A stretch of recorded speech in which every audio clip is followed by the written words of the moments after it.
मैं ज्योतिषी राम गोपाल भारद्वाज ज्योतिष केंद्र में आपका स्वागत करता हूँ। ज्ञान की चर्चा को आगे बढ़ाते हुए आज हम बात कर रहे हैं कर्क लग्न की कुंडली। कर्क लग्न की कुंडली का मतलब क्या है कि जो 4 नंबर से कुंडली शुरू हो रही है, कर्क राशि जिसकी है तो उससे शुरू हो रही है, वो कर्क लग्न की।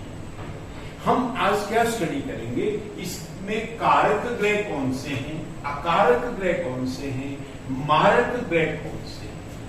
अब कारक ग्रह तब तक कारक ग्रह होते हैं अगर उनकी प्लेसमेंट सही है। मारक ग्रह भी कई बार विपरीत राजयोग बना देते हैं। अकारक ग्रह भी कई बार पॉजिटिव रिजल्ट देने में सक्षम होते हैं अपनी दशा अंतरदशा में, जब वो विपरीत राजयोग बनाएंगे। चलो हम शुरू करते हैं कर्क लग्न की। कर्क लग्न की कुंडली में चंद्रमा सबसे ज्यादा योग कारक है। लग्नेश के साथ, इस पूर्ण रूप से लग्न का मालिक होने के साथ में चंद्रमा इस कुंडली का अति योग कारक ग्रह है। वो तब तक योग कारक ग्रह है अगर उसकी प्लेसमेंट सही है। अगर यही चंद्रमा चाहे बुद्धि के स्थान पे बैठ गया है, नीच का हो गया तो गड़बड़ करेगा। अगर यही चंद्रमा भगदौड़ के स्थान पे बैठ गया तो जीवन में बहुत ज्यादा भगदौड़ रहेगी। अगर यही चंद्रमा 6, 8, 12 में चला गया, ये विपरीत राजयोग नहीं बनाएगा। लग्नेश कभी विपरीत राजयोग नहीं बनाता, तो ये नेगेटिव रिजल्ट देगा, उसकी पहचान करने में दिक्कत पैदा करेगा। अब दूसरा योग कारक ग्रह है मंगल। मंगल की प्लेसमेंट तब तक वो योग कारक है अगर उसकी प्लेसमेंट सही है। अगर यही मंगल लगन में बैठ जाता है, नीच का हो जाता है, तो वो अपनी नीचता दिखाएगा, चाहे वो लगन में ही बैठा है। अगर यही मंगल 6, 8, 12 में बैठ जाता है तो ये विपरीत राजयोग मंगल नहीं बनाता। विपरीत राजयोग मंगल नहीं बनाएगा। हाँ, इसकी अगर प्लेसमेंट सही है तो ये सबसे ज्यादा योग कारक है। यही मंगल अपने लगन में तो नीच का हो जाता है, सुखों के स्थान पे बैठा है तो बहुत बढ़िया अच्छा फल देने वाला होगा। उच्च का भी हो गया तो भी बहुत बढ़िया फल देगा। अगर ये कर्क के स्थान पे बैठा है, अपनी स्वयं राशि में बैठा है, तो बहुत ही बढ़िया फल देने वाला ग्रह हो जाएगा। अगर धन स्थान पे बैठा है तब भी वाणी में कड़क करेगा, लेकिन क्या है कि बहुत अच्छे रिजल्ट देगा। तीसरा, गुरु इस कुंडली का योग कारक ग्रह है। इसके पास 2 डिपार्टमेंट है, रोग, ऋण, कर्जा, मुकदमेबाजी का डिपार्टमेंट भी गुरु के पास में है। भाग्येश भी गुरु है और इस कुंडली में गुरु विपरीत राजयोग बना सकता है। लगन अगर स्ट्रांग हो तो ये विपरीत राजयोग बना सकता है, क्योंकि ये 6, 8, 12 में बैठा हुआ भी बहुत बढ़िया फल देगा, बहुत अपनी दशा अंतरदशा में बहुत अच्छे फल देगा। इसका मतलब ये विपरीत राजयोग गुरु ही बना सकता है इस कुंडली में। और गुरु नीच का हो गया, भाग्य को नीच का कर दिया, तो यहाँ पे गुरु का पूर्ण रूप से नेगेटिव रिजल्ट मिलने वाला है। अगर यही गुरु भगदौड़ के स्थान पे बैठ गया, वहां पे एक फायदा हो जाएगा कि वो अपने घर का नुकसान नहीं करेगा, क्योंकि उसकी दृष्टि अपने नवम भाव पे पड़ रही है, तृतीयेश होके, तो वहां पे तृतीयेश में इतना बुरा नहीं होगा।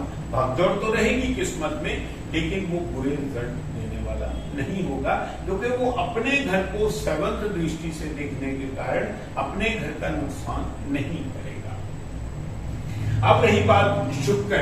शुक्र के पास में बहुत बढ़िया डिपार्टमेंट है कर्क लग्न की कुंडली में, सुखों का डिपार्टमेंट। सुख क्या होते हैं जीवन में, घर, मकान, गाड़ी, बंगला, नौकर चाकर का सुख शुक्र देने वाला है।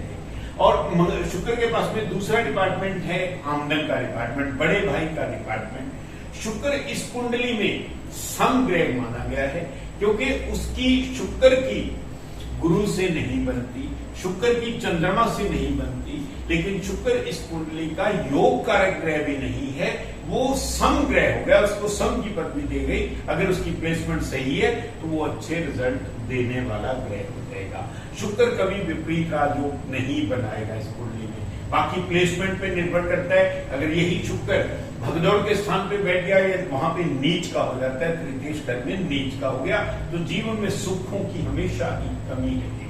घर, मकान, गाड़ी, बंगले की हमेशा ही कमी पैदा करेगा। इसी तरह से ये शुक्र अगर उच्च का होकर भाग्य स्थान पे बैठ जाता है तो बहुत बढ़िया फल देने में सक्षम हो जाएगा, क्योंकि ये सम ग्रह है और पूर्ण रूप से शुक्र भाग्य स्थान पे बैठ के उच्च का फल देने में सक्षम हो जाएगा। सूर्य इस कुंडली का सम ग्रह है। क्यों सम क्यों आ गया? वैसे तो उसके पास में वाणी का डिपार्टमेंट, धन का डिपार्टमेंट, कुटुंब का डिपार्टमेंट, बड़े परिवार का डिपार्टमेंट है, और सम इसलिए हो गया, चंद्रमा का तो वो मित्र ग्रह है और मंगल का भी मित्र है, गुरु का भी मित्र है, लेकिन यहाँ पे उसके साथ में क्योंकि चंद्रमा एक जल राशि है, सूर्य एक अग्नि कारक ग्रह है और दूसरे डिपार्टमेंट का मालिक है, परिवार में सुख संपत्ति तो सब कुछ देगा, लेकिन कुंडली का समग्रह है, योग कारक ग्रह है। अब शनि इस कुंडली का मारक ग्रह है, उसके पास में दो डिपार्टमेंट हैं, अध्यात्म, स्पिरिचुअल नॉलेज, मेडिटेशन, ज्ञान, धर्म, लाइफ पार्टनर का, डेली एक्सपेंस का डिपार्टमेंट शनि, लाइफ पार्टनर के मालिक शनि है। और शनि इस कुंडली का मारक ग्रह भी है, मार्केश भी है, लेकिन ये विपरीत राजयोग बना सकता है, क्योंकि शनि अगर 6, 8, 12 में बैठ गया तो बहुत बढ़िया फल देने वाला ग्रह हो गया। शनि भी उल्टा होके भी, नेगेटिव होके भी, मार्केश होके भी अच्छे फल देने में, अपनी दशा अंतर्दशा में अच्छे फल देने के लायक हो जाएगा। इसी तरह से बुध जो है इस कुंडली में अकारक ग्रह है। बुध जहां पे भी बैठेगा, जिस जगह पे भी बैठेगा, वो नेगेटिव रिजल्ट देगा। नेगेटिव, अकारक का मतलब वो बुरा ग्रह है, वो जहां पे भी बैठेगा वो नेगेटिव रिजल्ट देने वाला ग्रह है। लेकिन बुध जो है विपरीत राजयोग बना सकता है, किसी कारणवश बुध 12वें घर में बैठ गया, 6, 8, 12 में भी बैठ गया, तो ये विपरीत राजयोग बना सकता है। बुध हाँ लगन से उसकी मैत्री नहीं है, इसलिए अगर स्वयं राशि में भी बैठा है तो बुरे रिजल्ट ज्यादा नहीं देगा। राजयोग तो 6, 8, 12 में बनाएगा, लेकिन 6th हाउस में अगर तीसरे घर में अगर ये अपनी स्वयं राशि में बैठा तो बहुत बुरे रिजल्ट नहीं देगा।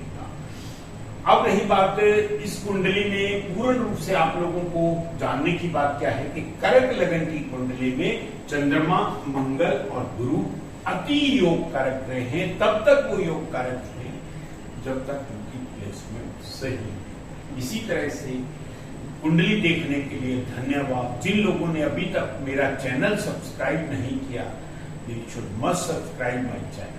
Thanks a lot.